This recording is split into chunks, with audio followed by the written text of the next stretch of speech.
I served as an infantry reservist. This is my third tour in Gaza. For much of it, we secured the area around one of the JHF aid sites. Right now, there's two realities.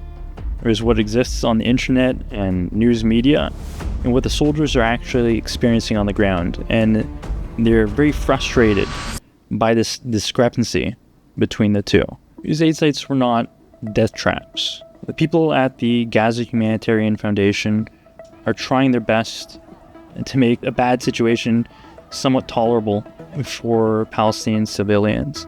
What we did was try to secure the site and make sure that Palestinian civilians could get there and the aid flow would not be disrupted, and also protect them from any terrorist attacks that could occur.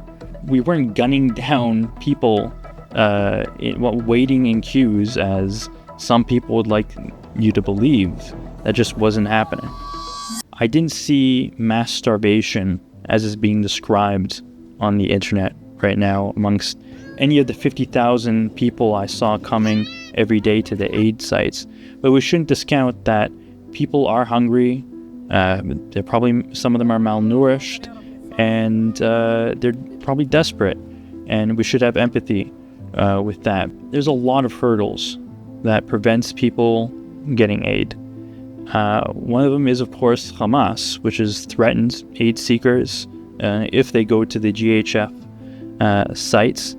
They're reportedly stealing food and other aid from people who are visiting these sites. Hamas has been attacking the GHF sites, which of course disrupts the flow of aid. Soldiers are really frustrated because they feel that they've been put in a position that they weren't trained for. They weren't trained for how to herd civilians from one point to another. We haven't been doing riot training in years. We don't have the tools that we need. Warning shots are a very imperfect tool. Usually they're the last resort.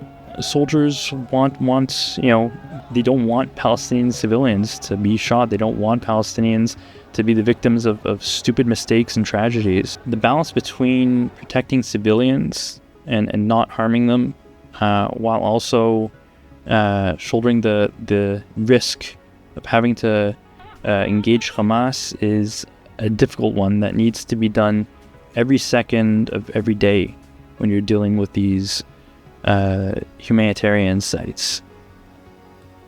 Letting your guard down could mean getting stabbed, or your friend getting stabbed. It could mean someone sneaking up on you, throwing a grenade. It could mean someone getting within rifle range and shooting you. Unless you control the flow of people coming to these aid sites, then they can get overrun.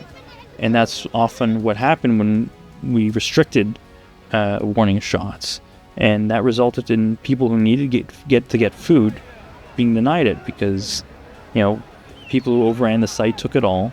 I think if you're going to put IDF soldiers in this situation, you need to find a way to get them better options for dealing with crowds, maybe some sort of other civilian force that can properly usher these crowds that aren't soldiers, because the soldiers are not happy with the situation.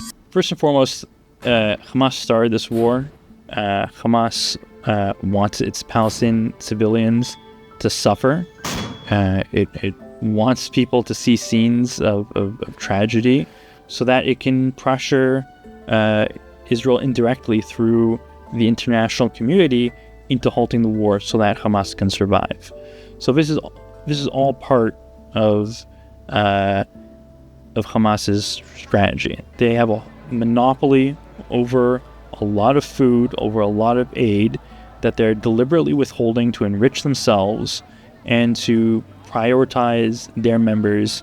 The reason I published my article was to get the truth out there, to get out what it was really like to be on the ground there, and hopefully improve things both for the Palestinian civilians and also the soldiers who've been thrown into this situation in which they're ill-equipped and ill-trained to properly control what is a troublesome security situation.